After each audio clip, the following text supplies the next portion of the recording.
siap kelompok yang akan presentasi?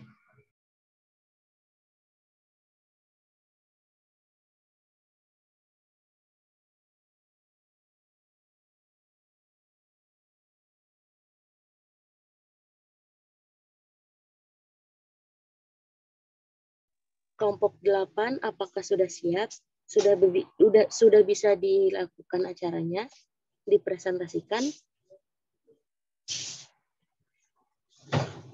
Mega, bisa kelompok lain dulu nggak, Meg? Baik. Bagaimana, Bu?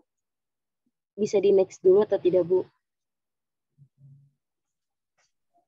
Kelompok 8. Tadi yang pertama kelompok 8. Iya, Bu. Yang ada di kendala paru. laptop, Bu. Kenapa? Kendala laptop, Bu. Bentar dulu ya. Ya, kelompok berikutnya boleh.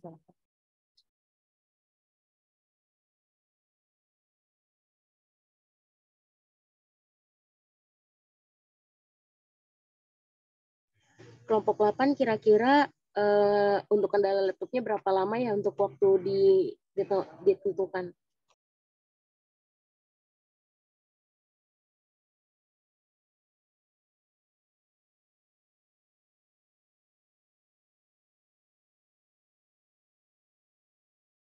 Baik, kelompok 5 sudah bisa dimulai.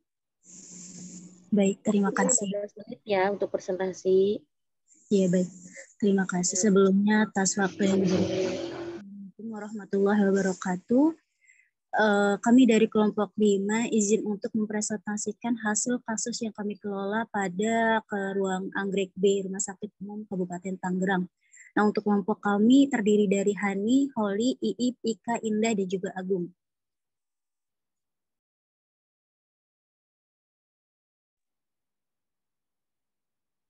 Baik, kami di sini mengangkat untuk kasus CKD atau gagal ginjal kronis, di mana untuk CKD ini muncul dari beberapa atau banyak jalur penyakit heterogen yang mengubah fungsi dan juga struktur ginjal secara permanen.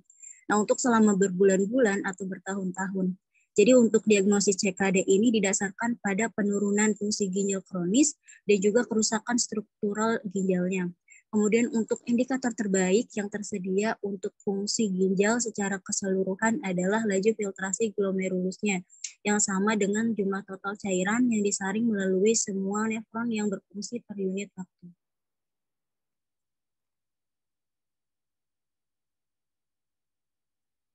Nah, jadi kita mengangkat untuk kasus CKD ini dengan nama klien Tuan D, dengan usianya 65 tahun, laki-laki, alamatnya di Batu Ceper, dengan status perkawinannya sudah menikah, agamanya Islam dan juga suku Betawi, pendidikannya sekolah dasar, untuk pekerjaannya Tuan D tidak bekerja.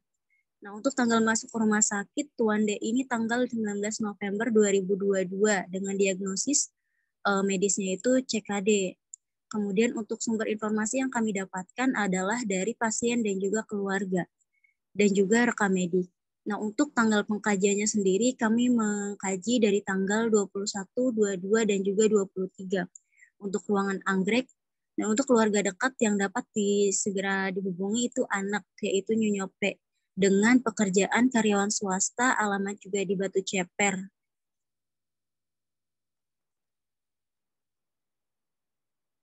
Nah, untuk anamnesa alasan masuk ke rumah sakitnya ini, Tuan D masuk melalui IGD Rumah Sakit Kabupaten Tangerang pada tanggal 19 November 2022 dengan keluhan udem pada ekstremitas bawah, BAK-nya sedikit, kemudian volume BAK-nya 100 cc, dan sedikit sesak napas, badan terasa lemas dan cepat lelah.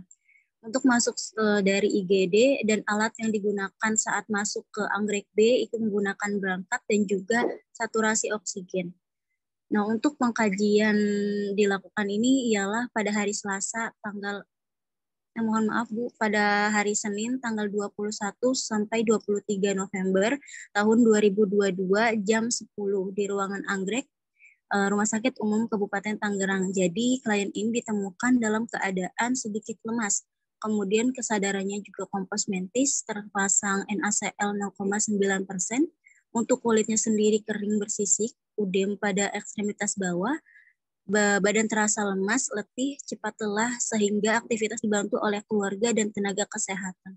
Kemudian untuk turgor kulitnya itu CRT-nya lebih dari 3.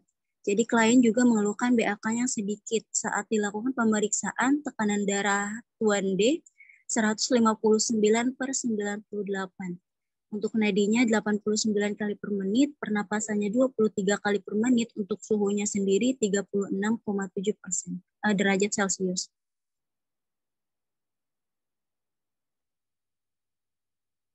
Nah, jadi untuk analisa datanya sendiri, di sini untuk CKD kami mendiagnosa atau menegakkan diagnosa yaitu hipervolemia, kemudian diagnosa gangguan integritas kulit, dan juga intoleransi aktivitas, di mana kenapa kami mengangkat untuk hipervolemia, yaitu pasiennya sendiri mengatakan bahwa BAK-nya sedikit dengan intake-nya itu 100, mohon maaf, itu untuk intake-nya 150 cc dan juga output-nya 100 cc. Nah, untuk pasiennya sendiri mengatakan bahwa kurang nyaman. Kemudian kita lihat bahwa terdapat edema di ekstremitas bawah sebelah kiri dan juga kanan, kemudian CRT-nya sendiri lebih dari 3, dan untuk data penunjangnya sendiri kami melihat HB-nya kurang dari HB normal, yaitu 8. Kemudian untuk pasiennya sendiri ternyata pasien oliguria dan juga mukosa bibirnya sedikit kering. Nah, untuk tekanan darah yang kami kaji ini adalah 159/98, nadinya 89, pernapasannya 23, suhunya 36,7.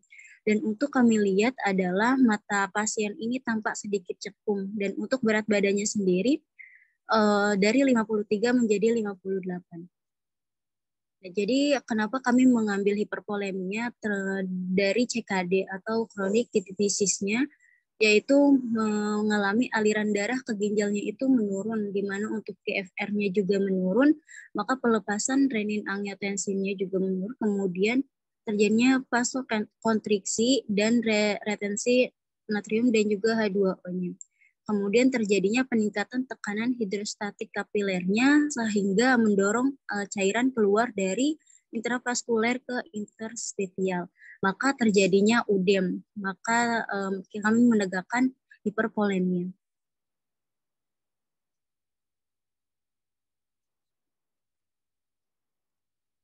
Nah, untuk diagnosa kedua, kami mengambil gangguan integritas kulit atau jaringan. Kenapa? Dikarenakan dari pasiennya sendiri mengatakan bahwa kulitnya semakin kering, dan juga dari keluarganya mengatakan bahwa pasien suka menggaruk kakinya, dan untuk pasien sendiri mengatakan bahwa nyeri pada tangan sebelah kanan dengan skala 3 hilang timbul satu arah dengan waktu 5-10 detik. Nah, untuk yang kami lihat ini adalah kulitnya memang terlihat tampak kering.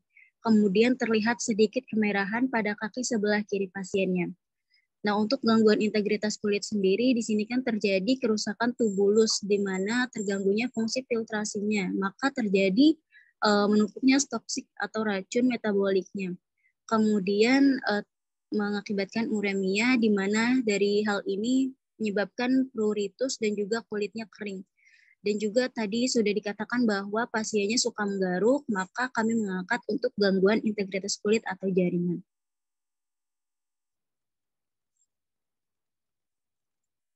Jadi untuk diagnosa yang kami ambil yang ketiga ini intoleransi aktivitas, di mana kami melihat bahwa pasiennya itu merasa cemas dan juga untuk gerakannya ini terbatas, di mana untuk fisiknya juga lemah, dan juga tadi sudah disebutkan bahwa HB-nya itu kurang dari HB normal, yaitu nilainya 8.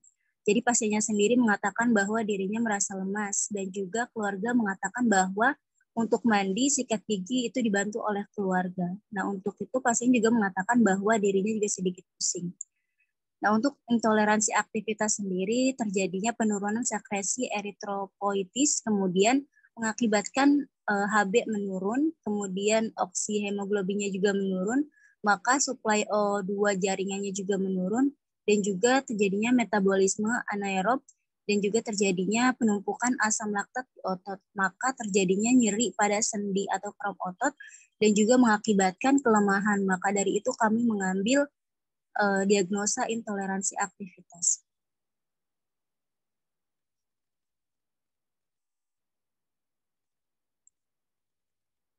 Jadi ini yang sudah dijelaskan tadi untuk prioritas diagnosanya sendiri. Kelompok kami mengambil diagnosa prioritas pertama adalah hiperpolemia, yaitu berhubungan dengan kelebihan asupan cairannya. Kemudian yang kedua, gangguan integritas kulit atau jaringan berhubungan dengan agen pencedera fisiknya. Kemudian untuk diagnosa ketiga, intoleransi aktivitas berhubungan dengan kelemahan.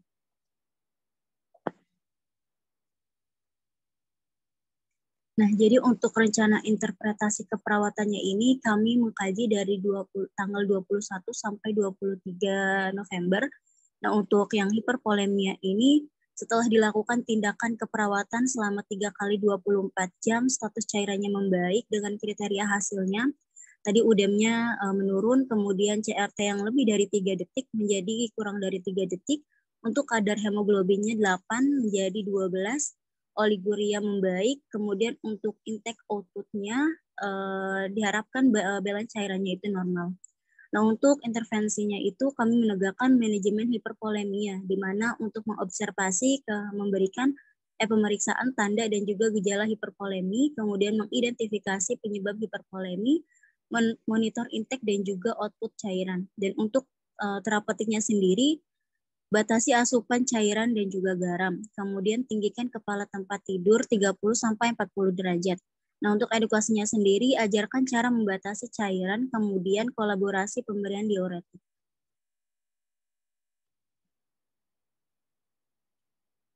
Untuk gangguan integritas kulit atau jaringan di sini, setelah dilakukan tindakan keperawatan selama 3 kali 24 jam, integritas kulit dan juga jaringan membaik dengan kriteria hasil.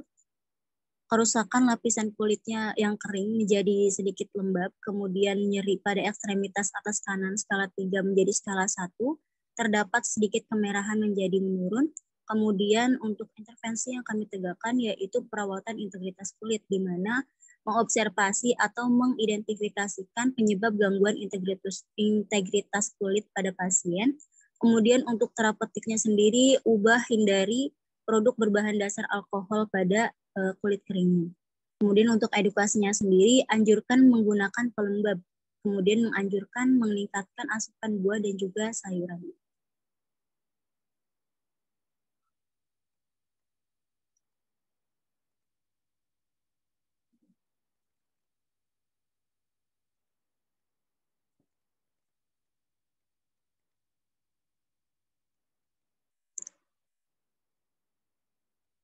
Slide di Holly belum berubah untuk intoleransi aktivitas.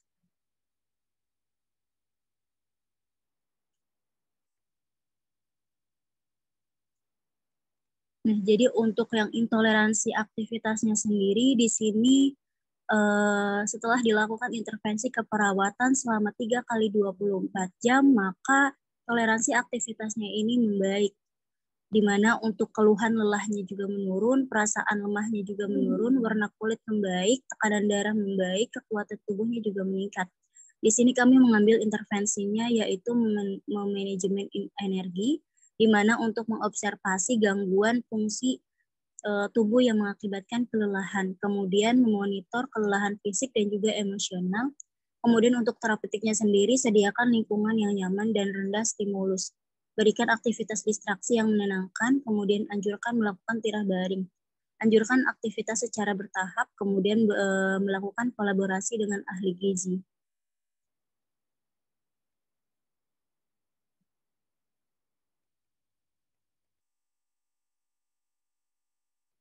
Nah, untuk hiperpolemia sendiri, kami melakukan tindakan atau mengimplementasi pemeriksaan tanda dan gejala hiperpolemianya, kemudian mengidentifikasi penyebab hiperpolemia, kemudian memonitor intake dan juga output cairannya, kemudian mengajarkan cara membatasi cairan, kemudian kolaborasi pemberian diuretik. Nah, untuk evaluasinya sendiri, pasien mengatakan sesak napas, kemudian pasien tampak udem bagian kaki, di mana untuk masalahnya sendiri belum teratasi, maka kami melanjutkan intervensinya, yaitu memonitor TTV, kemudian pemberian diuretik, dan juga membatasi asupan cairan.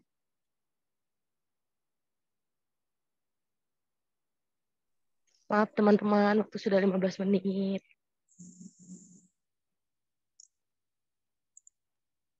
Sudah lebih dari 15 menit ya. Simpulannya aja, aspeknya bagaimana sedikit pembahasannya ya. Baik, tadi untuk yang yang diagnosa yang kami tegakkan ada 3 ya Bu, yaitu hiperpolemia, kemudian gangguan integritas kulit, dan juga intoleransi aktivitas, di mana untuk gangguan hiperpolemia sendiri di sini kami sebenarnya memberikan Pencast bagaimana cara mengatur cairan yang baik atau intake outputnya itu seimbang. Jadi untuk balance cairannya sendiri pada saat perhitungan itu normal, di mana intake-nya itu dikurang output normal. Dan untuk yang gangguan integritas kulit atau jaringan sendiri, di sini kami melakukan pemberian pelembab kulit, di mana minyak zaitun yang kami berikan kepada pasien. Dan untuk intoleransi aktivitas sendiri, di sini pasiennya sedikit tirah baring, jadi untuk beberapa hari kemarin itu ia tidak melakukan pergerakan, maka dilakukan mika-miki atau miring kanan dan miring kiri dari kami. Itu untuk kesimpulannya Ibu. Terima kasih atas waktunya yang diberikan. Wassalamualaikum warahmatullahi wabarakatuh. Waalaikumsalam warahmatullahi wabarakatuh.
Moderator, mana moderatornya?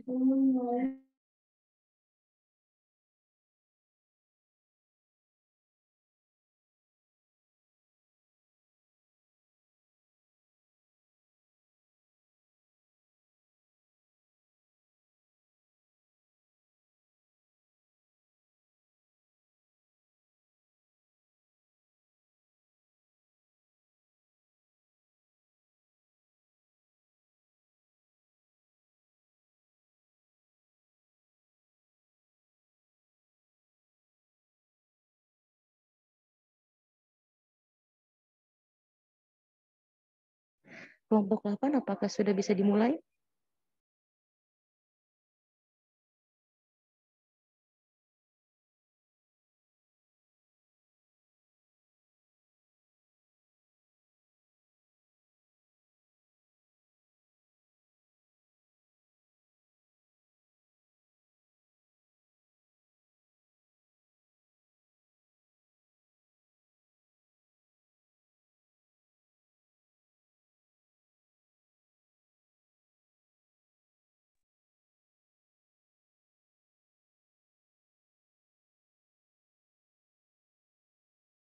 Maaf, sudah terlihat belum ya?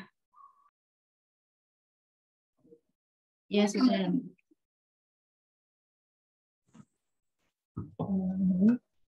Langsung dimulai saja ya, Bu. Iya, langsung aja. Assalamualaikum warahmatullahi wabarakatuh. Waalaikumsalam warahmatullahi wabarakatuh. Kami dari kelompok 8 dari ruangan Cekaka izin mempresentasikan tentang seminar kasus yang dimana di sini tentang tuberkulosis.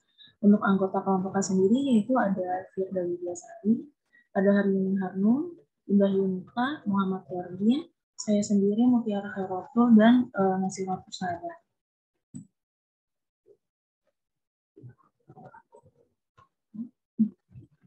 Next.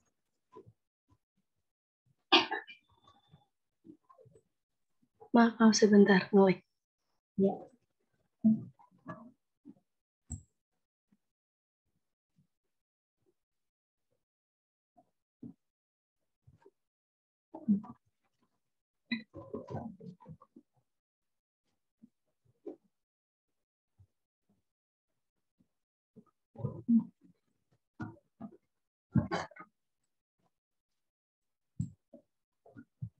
Untuk definisi tuberkulosis itu TB adalah suatu penyakit yang menular yang dimana ini disebabkan oleh kuman dari kelompok Mycobacterium, yaitu Mycobacterium tuberculosis. Dan dimana tuberkulosis TB paru ini pada manusia ini ditemukan dalam dua bentuk, yaitu ada tuberkulosis primer dan tuberkulosis sekunder. Yang dimana untuk tuberkulosis primer yaitu jika terjadi pada infeksi yang pertama kali. Lalu untuk yang sekunder yaitu kuman yang dorman pada tuberkulosis primer akan aktif setelah bertahun-tahun dan kemudian sebagai infeksi endogen menjadi tuberkulosis yang dewasa.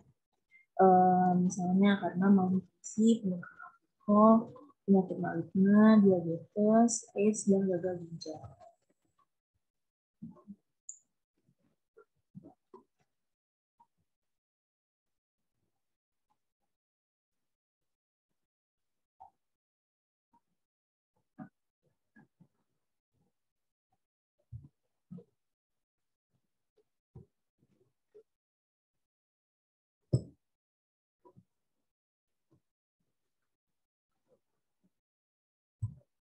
Next ini.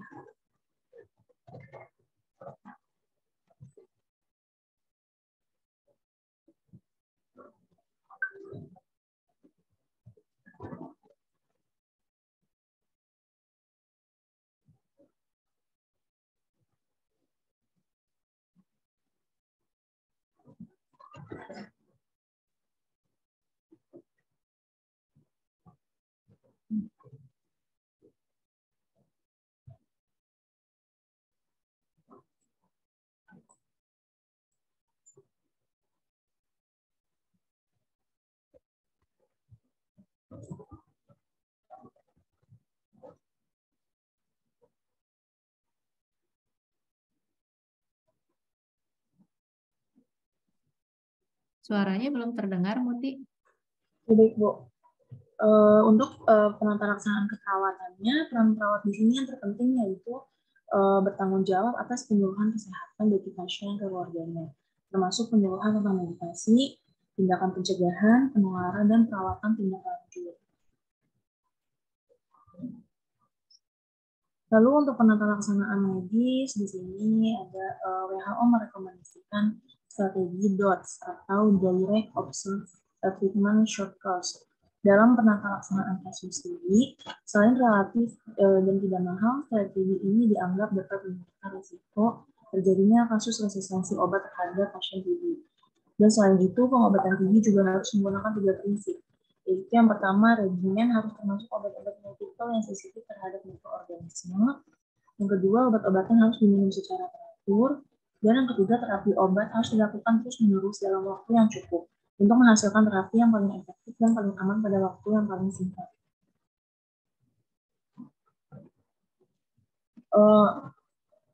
Lalu di sini untuk aspek TB parunya, identification-nya bernama Tuan J, berumur 55 tahun.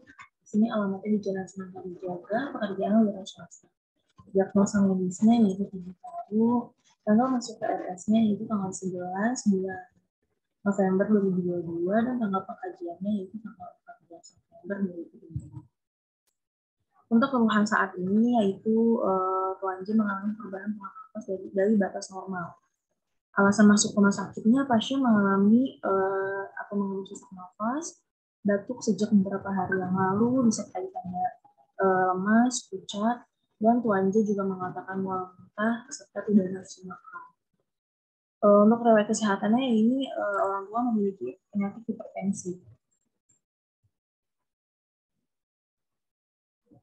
Lalu untuk pengajian fokusnya yaitu makan 3 kali sehari, seperti 1 piring, lunak setengah porsi, tidak nafsu makan, tidak nyaman, mau muntah.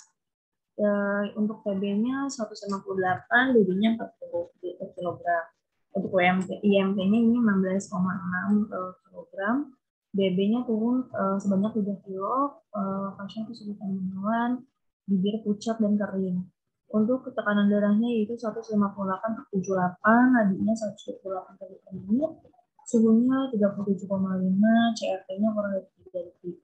Saluran nafas konti basah, RR 27 kali per menit. Batuk berdahak berwarna putih kental, pasien juga mengeluh sesak nafas, dadanya sakit saat batuk, kepala pusing, dan irama nafas. Untuk pemeriksaan penunjang ini BPA-nya positif, HB-nya 11,2, leukositnya 38,16, HP-nya 33, dan trombositas 1,58.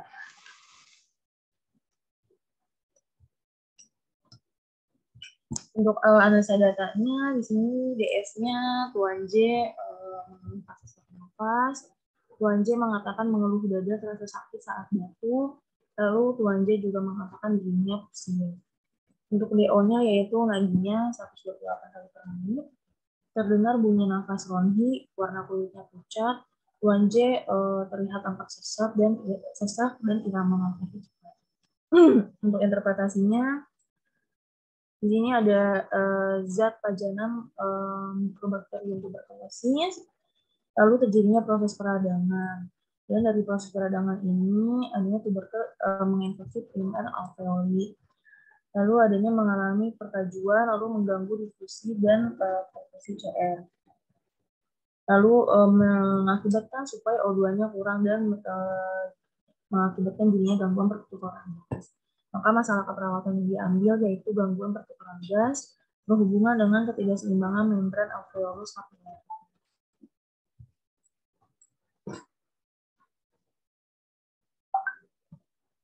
Lalu untuk data selanjutnya, ini DS-nya Tuan J mengatakan saat batuk menggunakan dahak warna putih kental, lalu Tuan J mengatakan sekutumnya sulit keluar.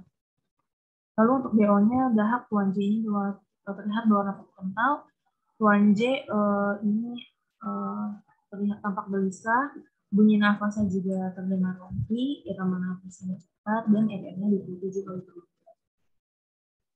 Ini untuk interpretasinya zat tuberkulosis mengakibatkan proses peradangan, lalu memicu meningkatkan produksi sekret dan mengakibatkan sekret ini sangat dikeluarkan dan menjadikan diagnosa bersihan jalan nafas tidak efektif.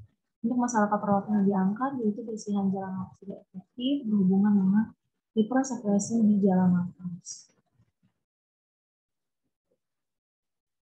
Ngomong dari yang ketiga yaitu DS-nya Tuan J mengatakan tidak nafsu makan akhir-akhir ini.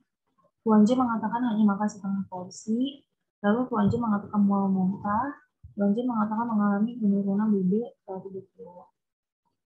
Kalau DO-nya ini membran muka bibir terlihat pucat dan kering. Lalu tuber kulit ini tidak elastis dan CRP kurang dari 3. Untuk interpretasinya, ini karena ada invasi kuman tinggi, meningkatkan aktivitas seluler, dia meningkatkan metabolisme tubuh, lalu pemecahan karbohidrat, lemak, dan protein. Akhirnya mengakibatkan defisit nutrisi. Untuk masalah keperawatannya, defisit nutrisi berhubungan dengan peningkatan kebutuhan metabolisme. Ini untuk masalah keperawatan ada 3 ya, ada gangguan pertukaran gas berhubungan dengan perubahan membran alveolus kapiler, lalu bersihan jalan nafas tidak efektif berhubungan dengan hipersekresi jalan nafas, lalu defisit nutrisi berhubungan dengan peningkatan kebutuhan metabolisme.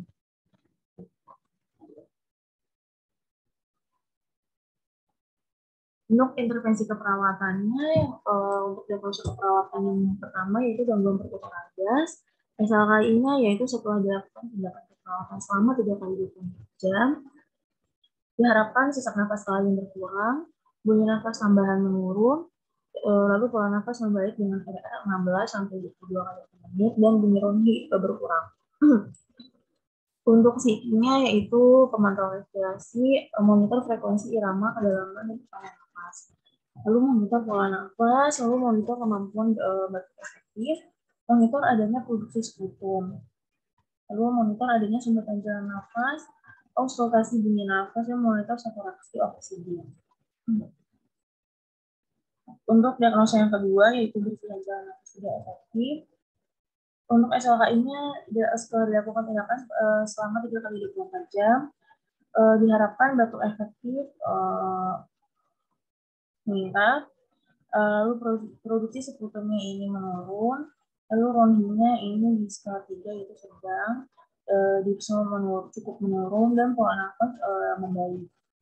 Untuk psikinya yaitu monitor frekuensi pola nafas, monitor kemampuan batuk efektif, auskultasi bunyi nafas, monitor saturasi oksigen untuk kesimetrisan ekspansi tahu.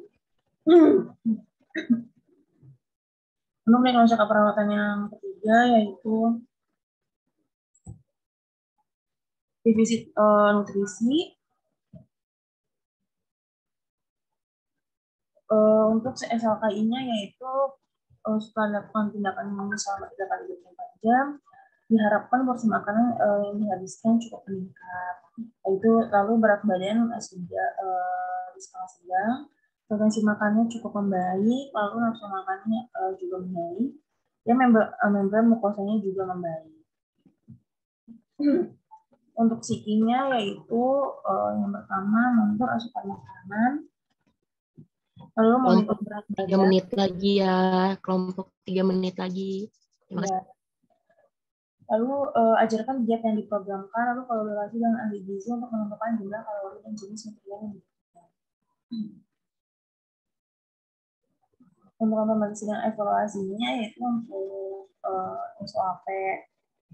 Untuk SOAP, ini untuk gangguan pertukaran gas, bersihin jalan nafas, dan divisi. Implementasinya yaitu monitor keadaan pasien, lalu monitor PTV pasien, memonitor terapi oksigen klien tanpa kebingungan dari kondisi sebelumnya. Lalu untuk evaluasinya yaitu subjeknya klien mengatakan sesak nafasnya sedikit berkurang, klien mengatakan masih sulit mengeluarkan dahak, klien mengatakan masih mual muntah serta tidak nafsu makan, klien masih tampak sesak. Lalu juga bunyi nafas yang terhenti, Tuan J mengatakan dengan mengambil setengah porsi. Ini masalahnya belum teratasi. Lalu intervensi dilanjutkan. Lalu ini untuk SOAP hari kedua, itu klien mengatakan masih sulit mengeluarkan dahak, lalu klien mengatakan masih mual muntah serta tidak nafsu makan, lalu klien masih juga tampak sesak.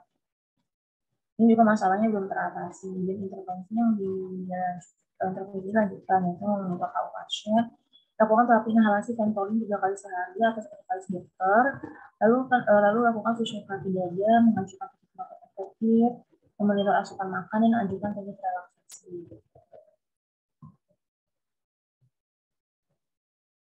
Lalu ini untuk SOP hari selanjutnya.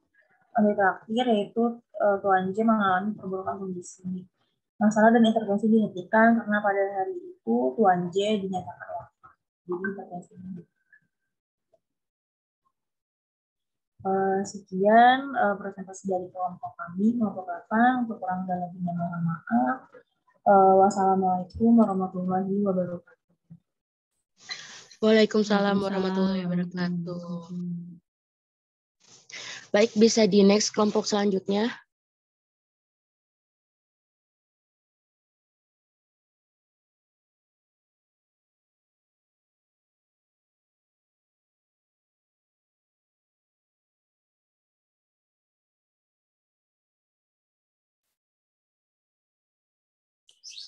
Assalamualaikum warahmatullahi wabarakatuh.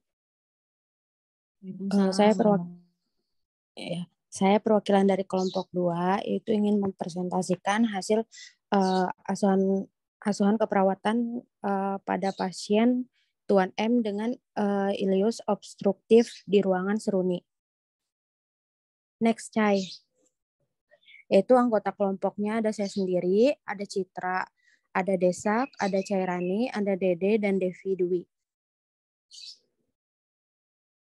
Selanjutnya di sini pengertiannya yaitu ileus obstruksi merupakan penyumbatan intestinal mekanik yang terjadi karena adanya daya mekanik yang bekerja atau mempengaruhi dinding usus sehingga menyebabkan penyempitan atau penyumbatan lumen usus.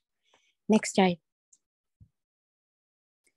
Nah, ini etiologinya yaitu ada hernia, ada oklusi mesestrial, ada volvulus, ada adesi, ada tumor, dan invaginasi.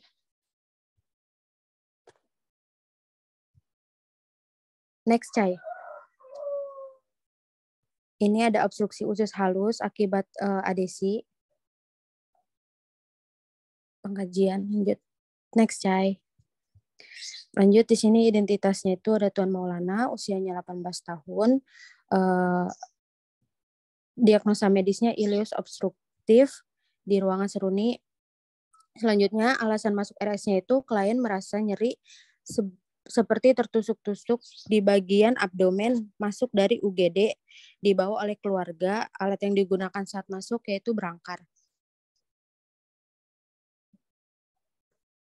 Anamnesanya yaitu ada lipase, prostes.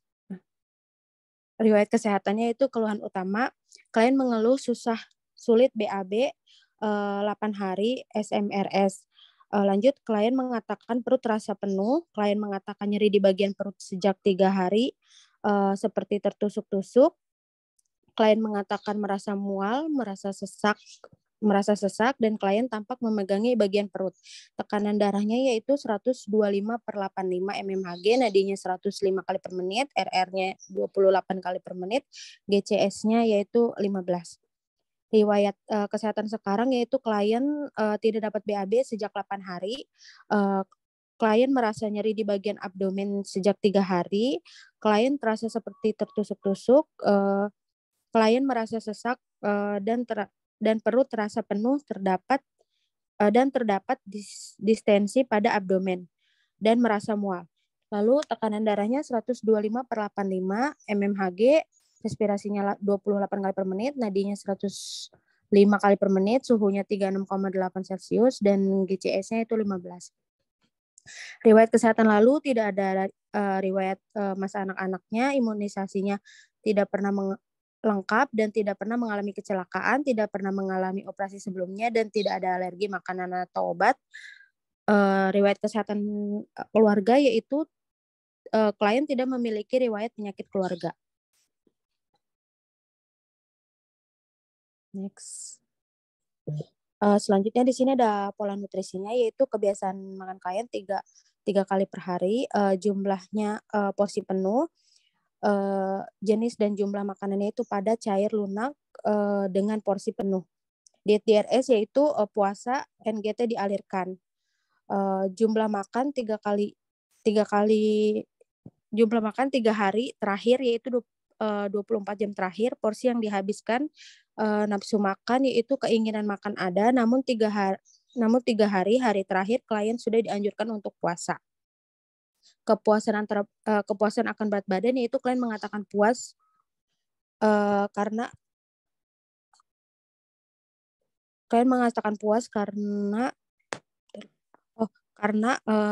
dalam batas normal, yaitu tidak ada penurunan nafsu makan. Selanjutnya, persepsi akan kebutuhan metabolik. Klien mengatakan kebutuhan metabolik penting untuk memenuhi kebutuhan asupan dalam tubuh sebagai sumber energi. Faktor pencernaan yaitu nafsu makan cukup, ketidaknyamanan ada, dan rasa bau tidak ada, gigi karies ada, mukosa mulut kering, mual muntah ada, mual pembatasan makanan tidak ada, alergi makanan tidak ada. Lanjut, Chay. Langsung ke pengkajian aja.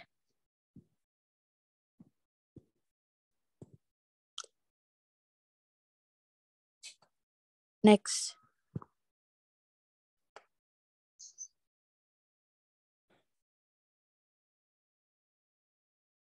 Ya, lanjut.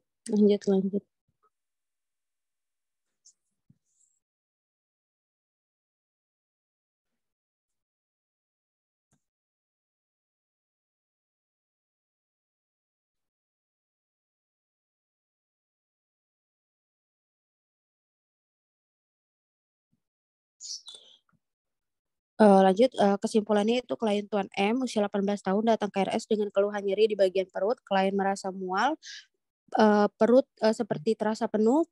Saat pengkajian, klien merasa nyeri di bagian perut skala 4, yaitu seperti tertusuk-tusuk. Klien mengatakan sesak. Kesadarannya itu komposmetis, GCS-nya itu 15, tekanan darahnya 125/85 mmHg, nadinya 90 kali per menit, suhunya 36,8 Celcius, respirasinya 26 kali per menit, dan klien sulit untuk melakukan aktivitas. Aktivitas klien tampak dibantu dan klien terpasang NGT. Selanjutnya di sini ada analisa datanya, yaitu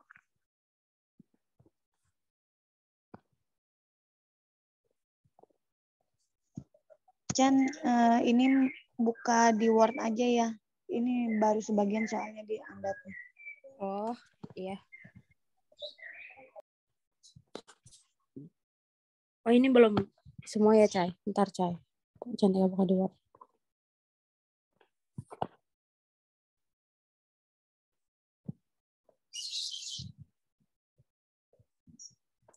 Ke bawah, Cai. Ya, di sini analisa datanya itu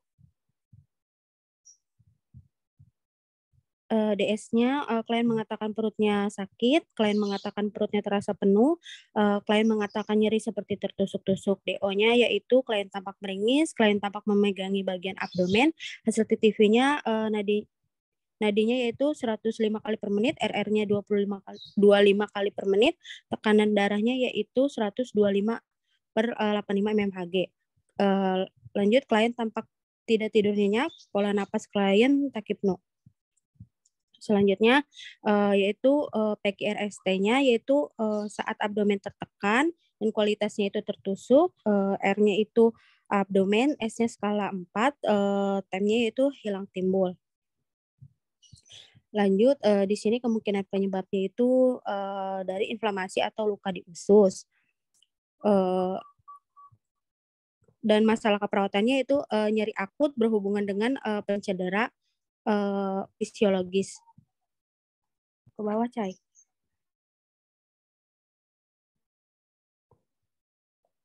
Ya, selanjutnya yaitu DS-nya, klien mengatakan merasa sesak, klien mengatakan perutnya terasa penuh. Selanjutnya DO-nya yaitu fase ekspirasi tampak memanjang, pola napas takipnu, terdapat pernapasan caping hidung dan pengembangan dinding dada meningkat. RR-nya itu 28 kali per menit. Ke atas, Cai. Di sini diagnosanya yaitu pola napas tidak efektif berhubungan dengan hambatan upaya napas. Ke bawah, Cai.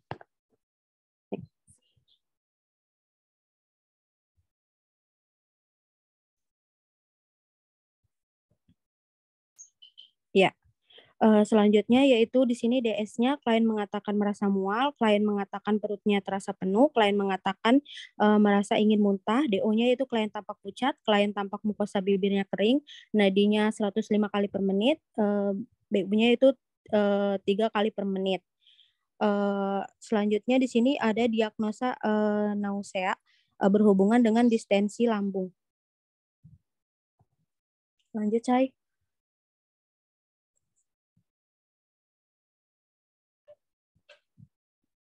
Ke atas lagi saya dikit. Ya.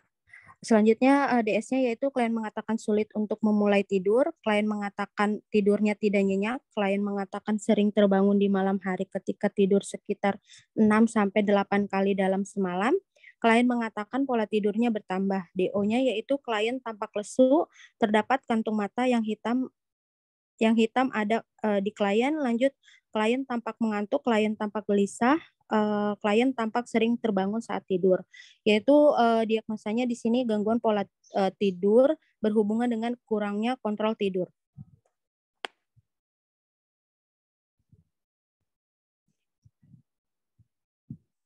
Lanjut. Di sini DS-nya yaitu klien mengatakan sulit mengeluarkan feses, DO-nya yaitu klien tampak distensi abdomen, Fesesnya tampak keras, BU-nya itu 5 kali per menit. Diagnosanya yaitu konstipasi berhubungan dengan penurunan mobilitas gastrointestinal. Di sini diagnosa prioritas keperawatannya itu ada yang pertama konstipasi, yang kedua ada nyeri akut, yang ketiga ada pola napas tidak efektif, yang keempat ada nausea, dan yang terakhir yang kelima ada gangguan pola tidur. Lanjut, Chay.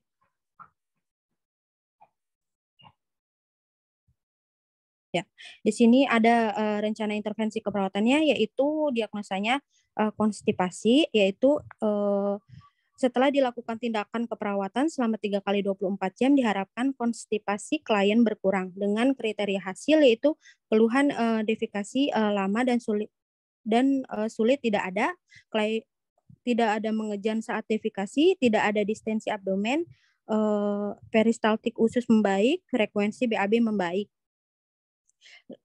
Selanjutnya psikenya yaitu observasi pemeriksaan tanda dan gejala konstipasi, monitor bising usus, identifikasi masalah usus, identifikasi pengobatan yang berefek pada kondisi gastrointestinal, yaitu monitor buang air besar, misal seperti frekuensinya.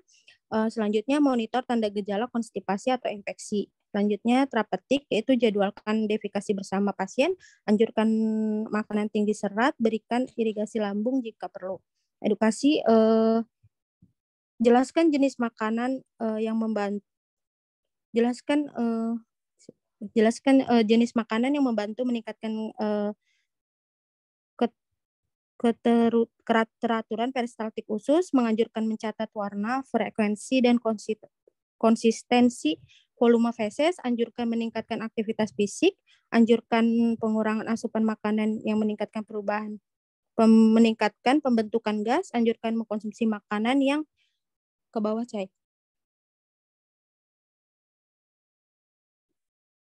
Yang mengandung serat tinggi. Selanjutnya yaitu kolaborasi dengan tim medis terkait penurunan frekuensi bising usus, kolaborasi pemberian obat pencahar, kolaborasi pemberian subtosutoria anal. Selanjutnya yaitu diagnosa nyeri akut. Setelah dilakukan tindakan keperawatan selama 3 kali 24 jam, diharapkan tingkat nyeri klien berkurang dengan kriteria hasil, yaitu tidak ada keluhan nyeri, tidak ada ekspresi meringis, klien tidak kesulitan tidur, klien tidurnya nyenyak, tidak ada rasa mual, nadinya 60 sampai dengan 100 kali per menit, pola napasnya teratur, dan tekanan darahnya yaitu 120/80.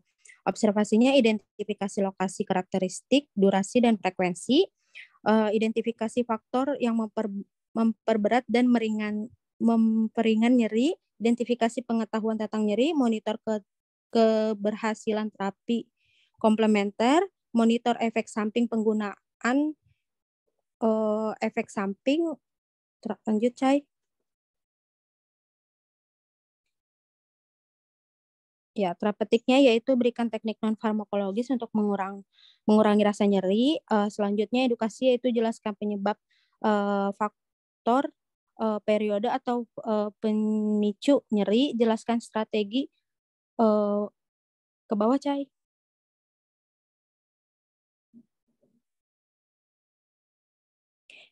Ya, stop, Chay.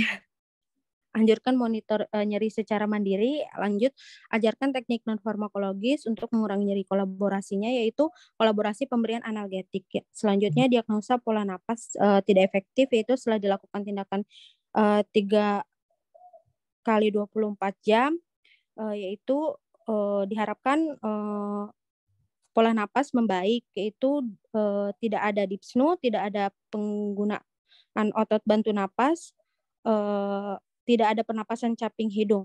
Selanjutnya manajemen jalan napas. Observasinya yaitu monitor pola napas, monitor bunyi napas. Terapetiknya itu pertahankan kepatenan jalan napas dengan teknik Hetil chain lift. Lanjut, Chay, ke bawah. Edukasinya yaitu anjurkan asupan cairan 2000 ml per hari jika kontraindikasi. Lanjut, Chay, ke bawah. kolaborasi pemberian Maaf, waktunya sudah habis. sudah habis ya, Mik. Lanjut aja, Cai, ke paling bawah, implementasi sama evaluasinya.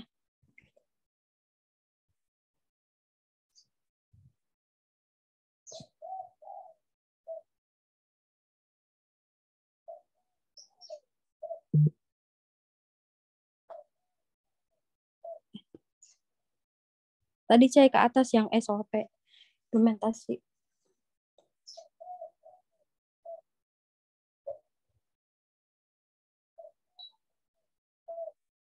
Nah, ini yang dari diagnosa pertama, Cai.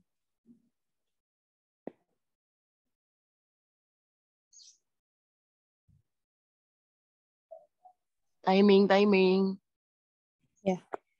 Di sini yaitu diagnosanya nyeri akut. Selanjutnya di sini klien mengatakan masih merasa sedikit nyeri di bagian abdomen.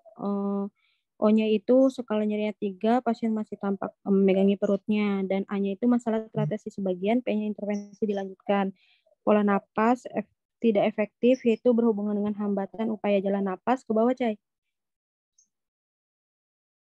Klien mengatakan sesaknya sudah berkurang. O-nya itu tidak ada pernapasan caping hidung.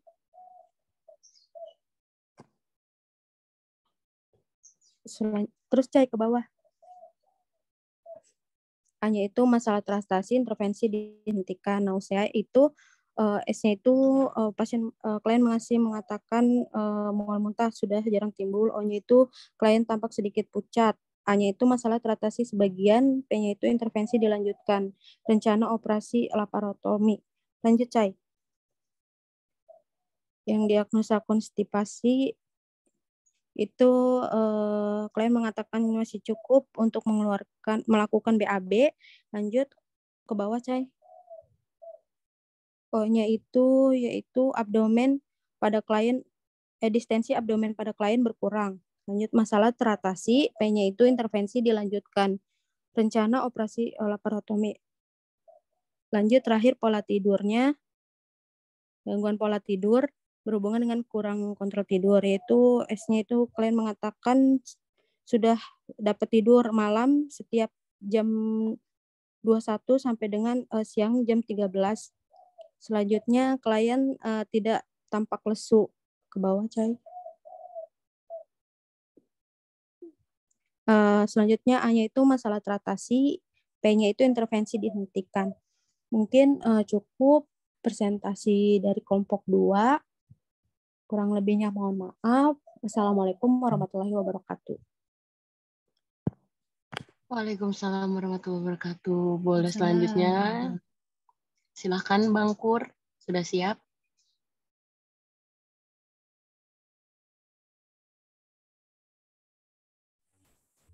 Ya, lagi nunggu teman-teman untuk share screen. Baik, terima kasih.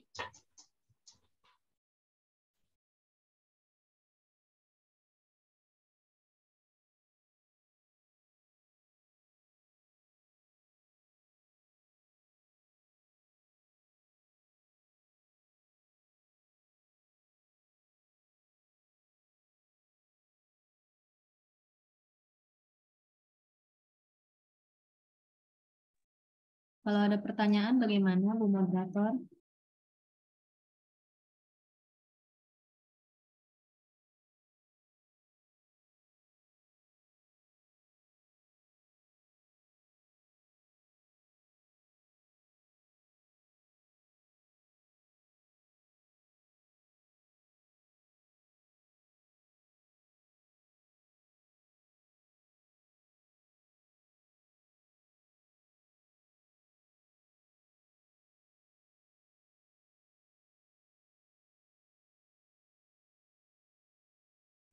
Baik, kelompok 7 silakan, waktunya 15 menit.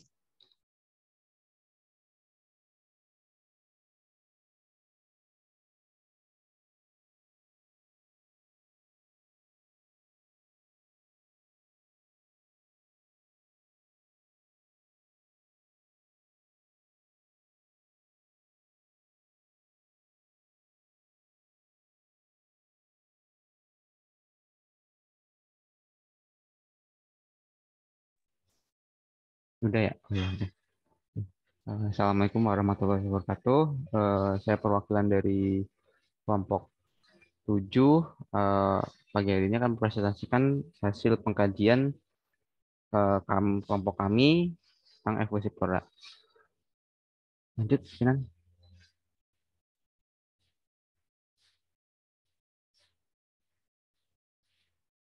Sinan. Oh ya. Ya, ini untuk data biodata pasiennya, nama klien Nyonya G, umurnya itu 59 tahun, jenis kelaminnya perempuan, alamatnya Kampung Dadap, status perkawinannya menikah, agamanya agama Islam, suku budayanya itu Sunda, pendidikan terakhirnya SMP, pekerjaannya sekarang ini IRT atau ibu rumah tangga, tanggal masuk rumah sakit itu tanggal 14 Februari tahun 2022, diagnosa medis itu efusi pera, tanggal pengkajiannya itu tanggal 15 November 2022. Keluarga dekat yang dapat segera dihubungi itu nama penanggung jawabnya Nyonya A, pekerjaannya itu karyawati, alamatnya Kampung Dadap, sumber informasinya dari keluarga dan di ruang pelamboyan.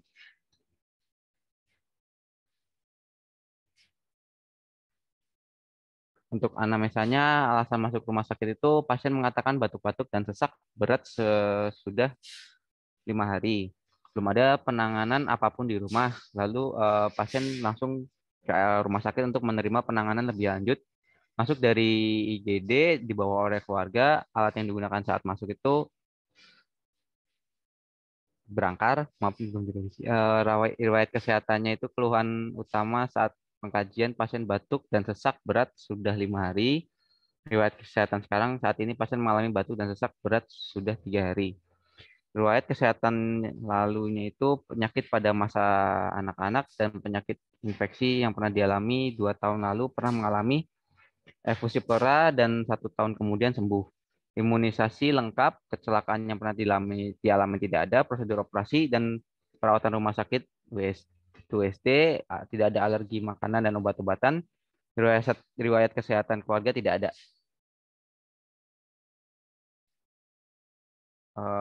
Pemeriksaan fisiknya itu kepala dan leher. Kepala bentuknya simetris, bersih, tidak ada ketombe dan kutu, tidak ada nyeri tekan, tidak ada lesi, tidak ada pembesaran kelenjar tiroid. Mata, bola matanya bulat, konjungtiva anemis, sklera anikterik, pupil miosis, tidak ada lesi, tidak ada nyeri tekan, dan tidak ada massa. Daun telinga simetris, terdapat lubang telinga, tidak ada lesi, tidak ada serumen, fungsi pendengaran baik. Hidung dan sinus itu hidung bersih, terlihat sesak, adanya penapasan cuping hidung, terdapat septum, tidak ada lesi, tidak ada nyeri tekan, tidak ada sinus. Mulut, lidah dan tonsil, mukosanya kering, mulut simetris, lidah bersih, tidak ada stomatitis, tidak ada pembesaran tonsil. Untuk payudara ketiak simetris, tidak ada puting, terdapat puting, tidak ada massa, ketiak bersih. Lalu untuk abdomen tidak adanya nyeri tekan, bising usus normal, suara timpani.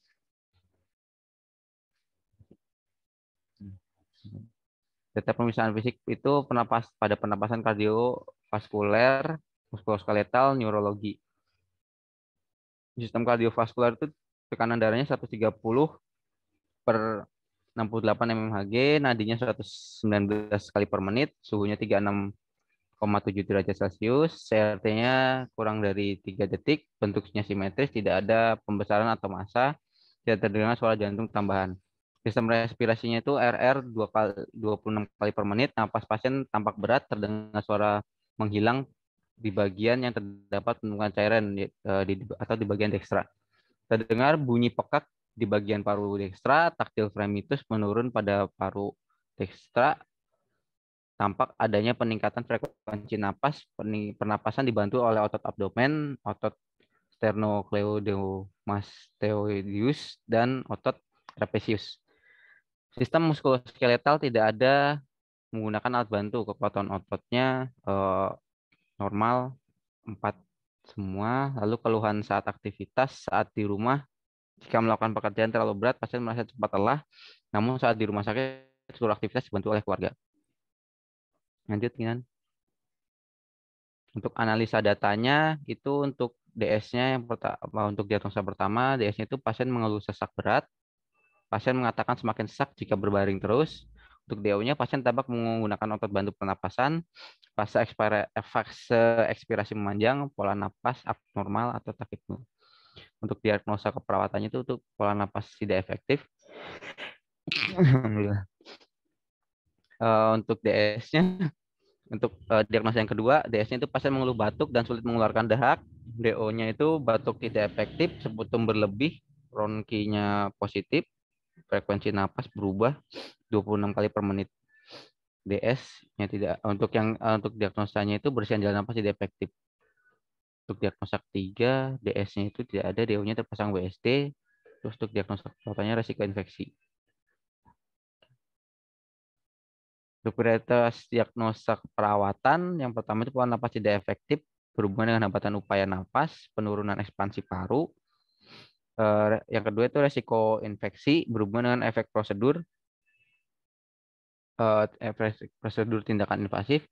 Yang ketiga itu intoleransi aktivitas, berhubungan dengan ketidakseimbangan antara suplai dengan kebutuhan oksigen.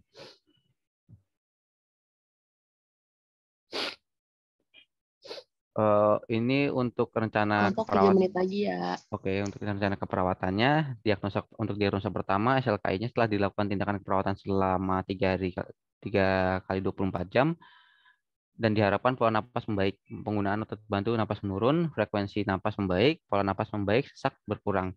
Untuk psikinem manajemen jalan napas itu ada observasi, monitor pola napas, monitor bunyi napas tambahan, monitor sputum. Untuk terapeutiknya posisikan semivolar, berikan O2 oksigen. Untuk kolaborasi pemberian bronkodilator. Lanjut kan? Untuk yang diagnosa kedua yaitu risiko infeksi. Untuk SLKI-nya setelah dilakukan tindakan perawatan, risiko infeksi menurun. WSD steril meningkat, area luka membaik, kemerahan menurun. Untuk CK-nya perawatan selang dada itu observasinya monitor kolaborasi udara dari selang, monitor tanda-tanda infeksi. Terus untuk terapeutiknya lakukan perawatan setiap 4-72 kali sesuai tindakan. Untuk edukasinya ajarkan perawatan selang dan tanda infeksi. Yang untuk diagnosa ketiga intoleran aktivitas, setelah dilakukan keperawatan 1 kali 24 jam, toleransi aktivitas meningkat. Kemudahan, yang pertama itu kemudahan dalam melakukan aktivitas sehari-hari cukup meningkat, kekuatan tubuh bagian bawah meningkat, lalu untuk psikinya, manajemen energinya, observasi, identifikasi gangguan fungsi tubuh yang mengakibatkan lelah. Untuk terapeutik melakukan tindakan latihan tentang gerak progresif atau ROM. Untuk edukasinya anjurkan aktivitas secara bertahap. Lanjut Kinan.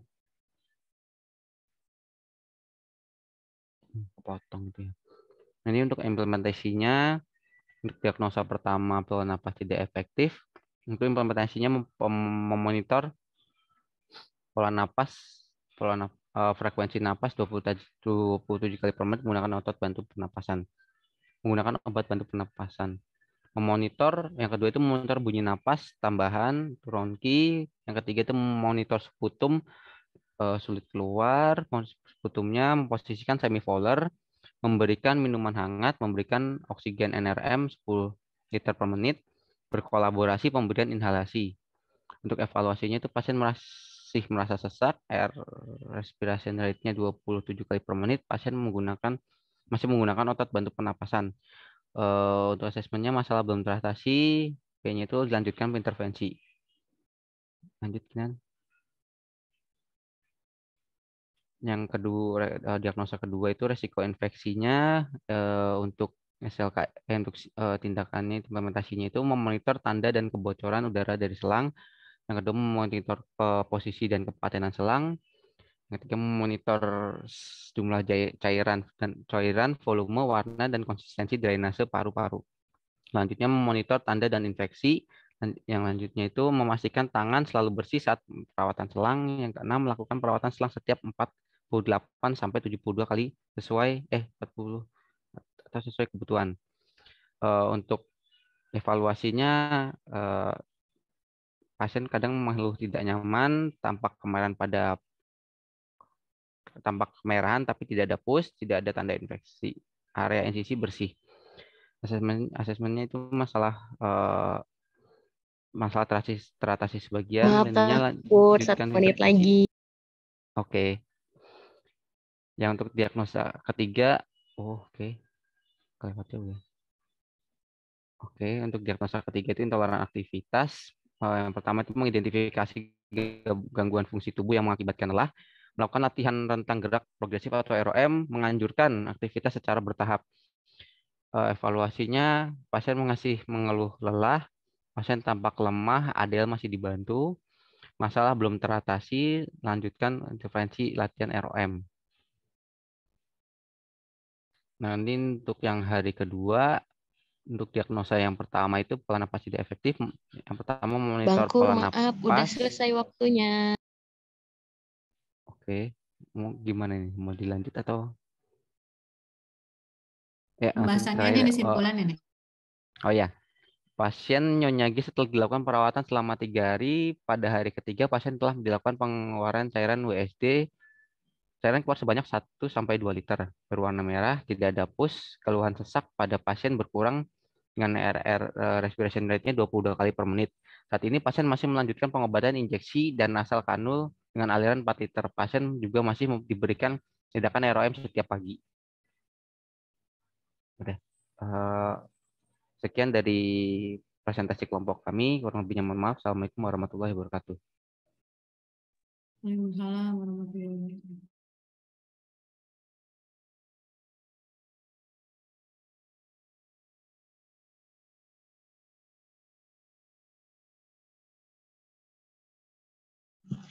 Baik, presentasi 4 kelompok sudah selesai. Mungkin sekarang waktunya tanya jawab ya, Bu.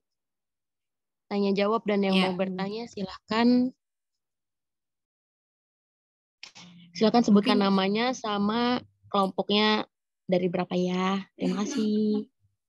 Ini kita batasi sampai jam 10 ya untuk sesi ini ya Mega ya, karena masih ada teman-teman yang belum presentasi juga. Baik, Bu. Ini Ya, ada yang raise hand, Pak Uang.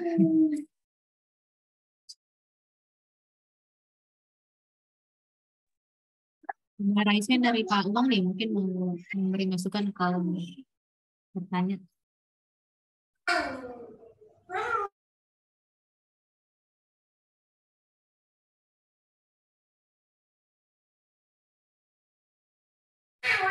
Kalau tidak ada boleh dari teman-teman Mega.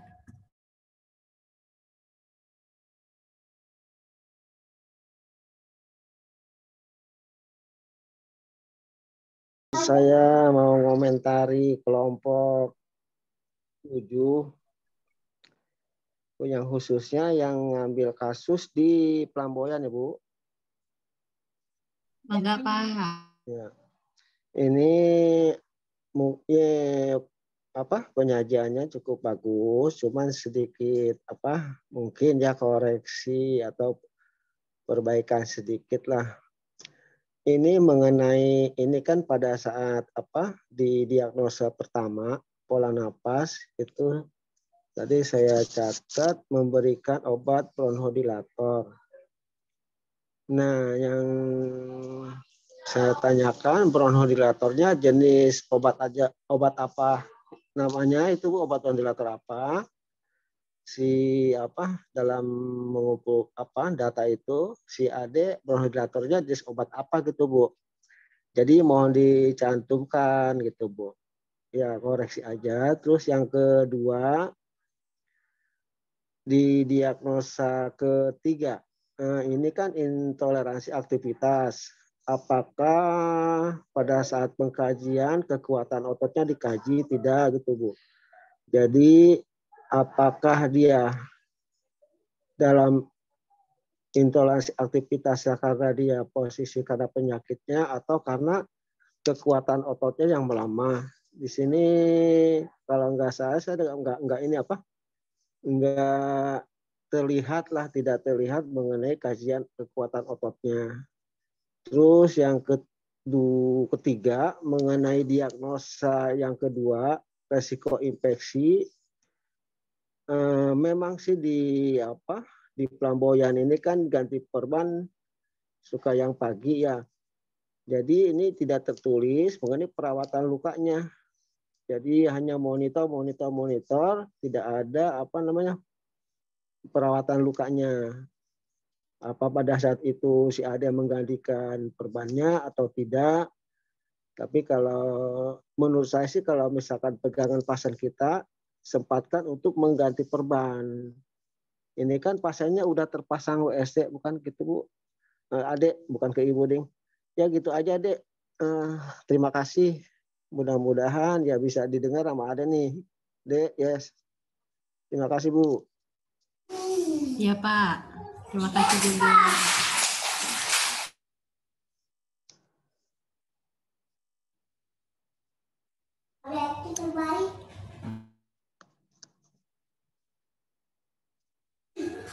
Moderator, bagaimana?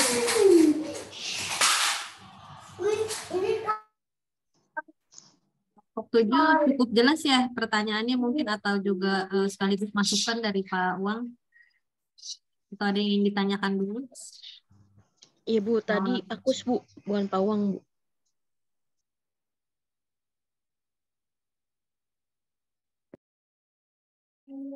Kalau mau langsung menanggapi boleh ya. Mungkin ya. Kelompok 7 ada siapa?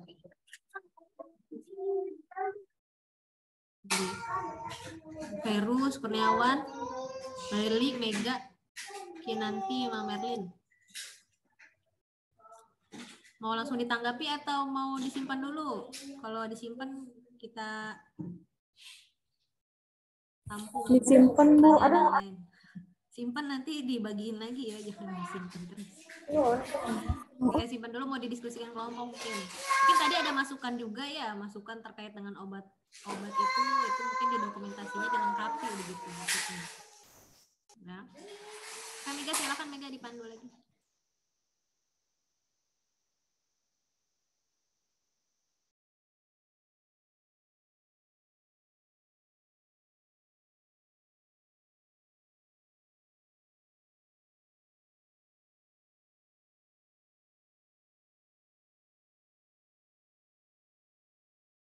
Terima kasih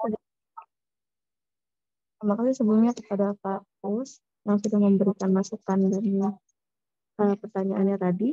Izin menjawab Pak, bronkodilatornya tadi mohon maaf belum dicantumkan. Yang diberikan kepada Nyonya G tersebut berupa Ventolin Pak. Kemudian kelemahan yang dirasakan oleh Nyonya G tersebut diakibatkan karena sesak yang dialaminya. Dan di resiko infeksi di intervensi pada psikinya di sini sudah dimasukkan perawatan selang WSD atau selang dada Pak. Mohon maaf. Mungkin hanya itu. Sekian dan terima kasih.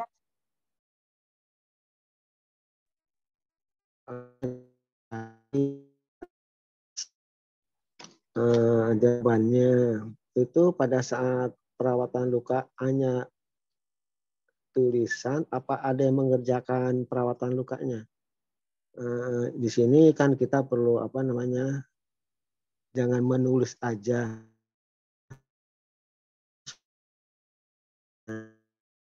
Kalau misalkan melakukan ya nggak apa-apa.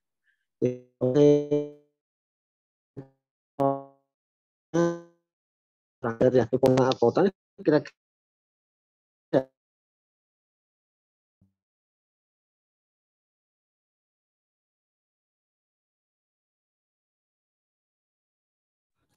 Mohon maaf, Kakak suaranya putus. Oh, mengenai ini deh, kekuatan ototnya dinilai ada kira-kira berapa penilaian kekuatan ototnya? Terus satu lagi, apakah ada itu kan ditulis ya perawatan luka, apakah ada yang mengerjakan ganti perbannya perawatan lukanya? Ya terima kasih kalau memang ada yang udah melakukan perawatan lukanya, is oke nggak apa-apa. Itu aja sih saya mah. Jadi kita menulis dan kita melakukan gitu maksud saya. Kalau ada yang melakukan ya nggak apa-apa. Terima kasih.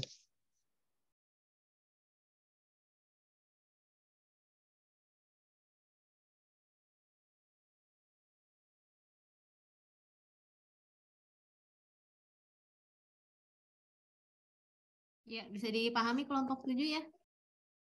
Jadi intinya juga mau saya tekankan ya, untuk implementasi ini adalah apa yang sudah dikerjakan gitu ya. Apa yang sudah dikerjakan, dituliskan di dalam implementasi, kemudian dievaluasi, dituliskan melalui SOP. Jadi kalau sikinya adalah perencanaan, kemudian kita lakukan tindakan. Nah, implementasi yang sudah kita lakukan ini didokumentasikan ya, gitu. Dalam istilahnya implementasinya apa yang sudah dikerjakan, dituliskan sesuai dengan yang sudah dikerjakan, begitu ya Pak Pus ya? Betul Bu, iya.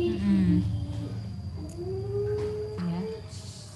Kadang-kadang untuk bahasa implementasi ini memang masih perlu diarahkan ya. Jadi untuk bahasa implementasi ini kadang hanya mengganti dari kalimat pasif jadi kalimat aktif gitu. Padahal tidak hanya itu, tapi juga apa yang memang sudah dikerjakan dan juga menjelaskan apa yang sudah dikerjakan. Misalnya kayak pemberian obat tadi, obat apa yang diberikan gitu ya. Kemudian kalau misalnya pemberian oksigenasi, berapa banyak yang diberikan gitu ya. Teman-teman mahasiswa semoga bisa dipahami. Ya, tulis apa yang sudah dilakukan dan lakukan apa yang sudah ditulis gitu. Oke, kemudian tambahan sedikit mungkin dari saya ya, untuk tadi yang kelompok 8 kasus TB mungkin perlu dilihat juga, ini untuk semuanya secara umum juga, dilihat kembali untuk data-datanya apakah memang data ini dibutuhkan untuk menunjang diagnosis yang akan ditegakkan.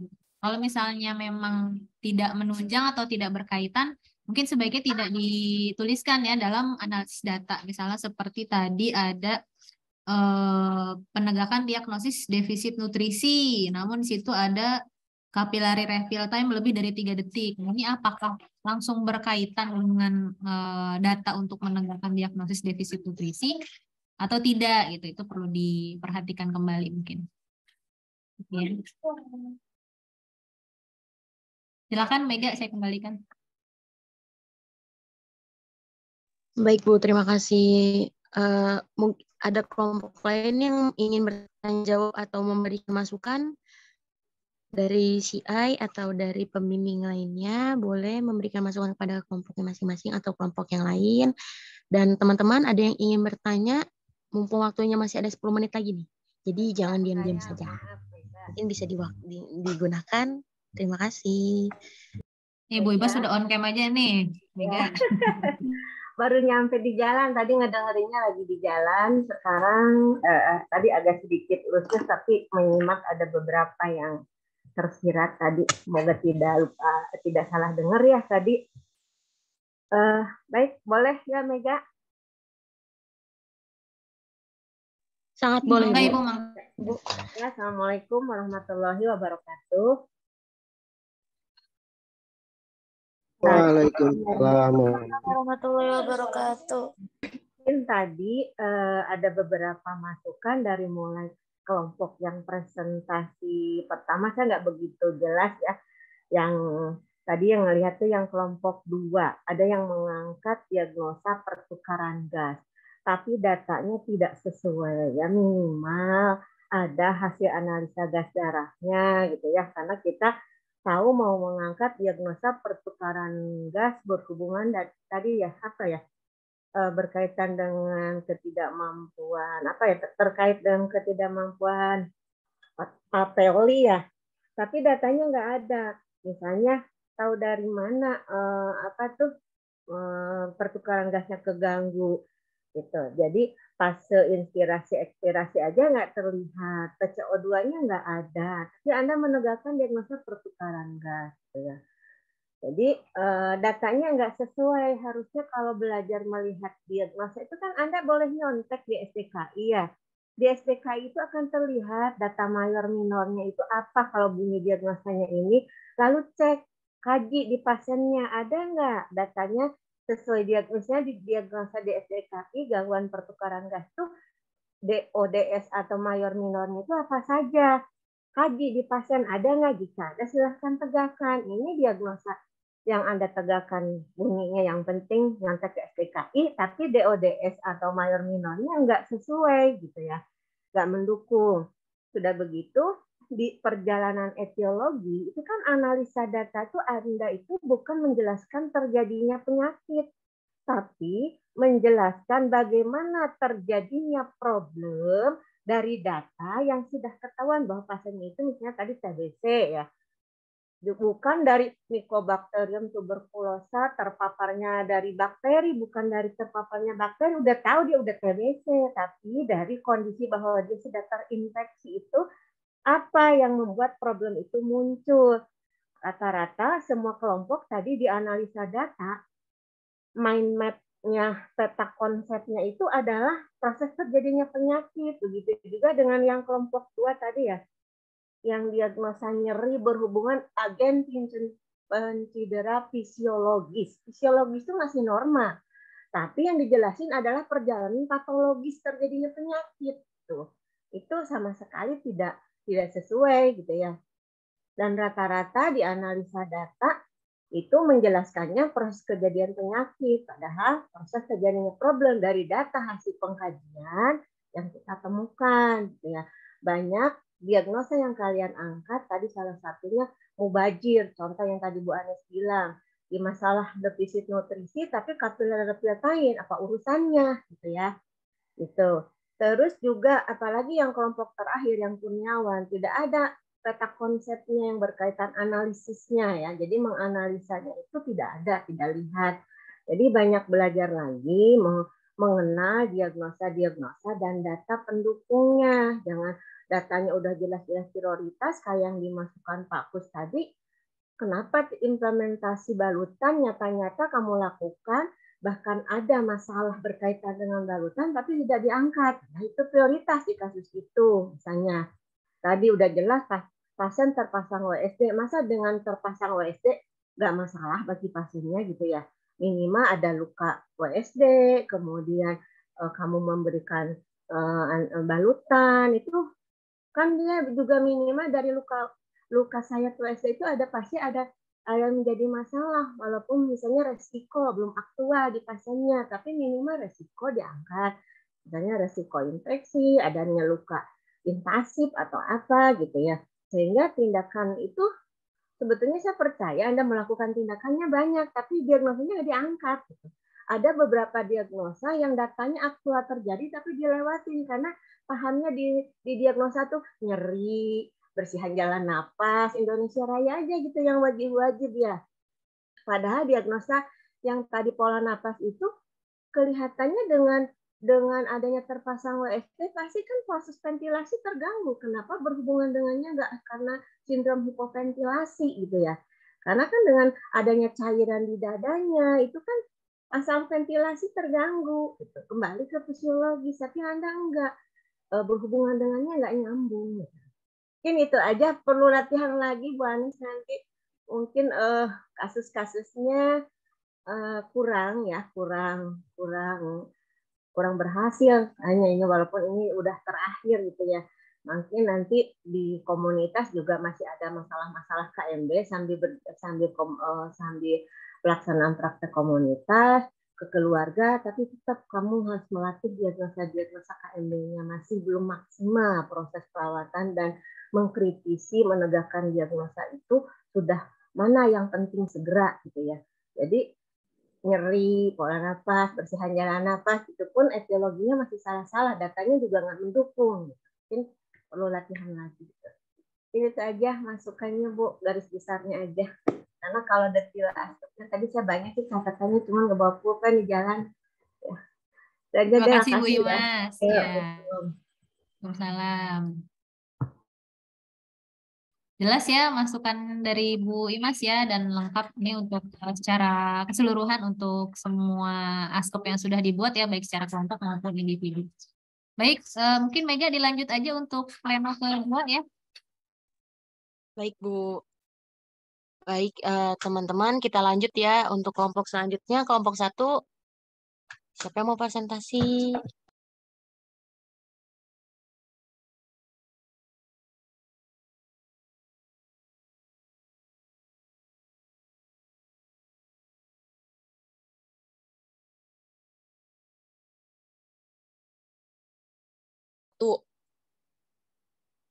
Dan ini ada Dinda, Alvin, Amalia, Indah, dan Atika.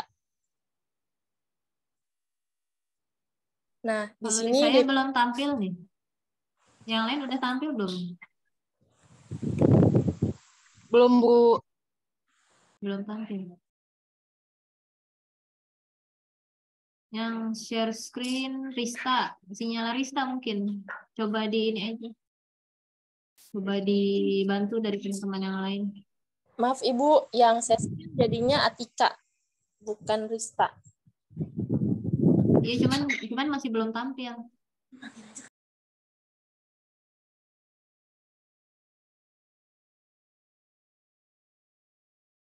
Coba yang Rista di stop dulu share screen-nya.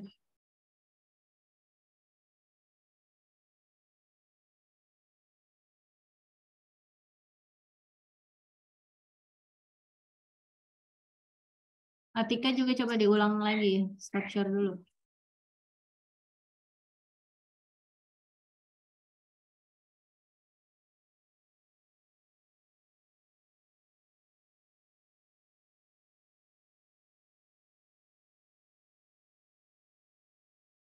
Coba di share ulang ya.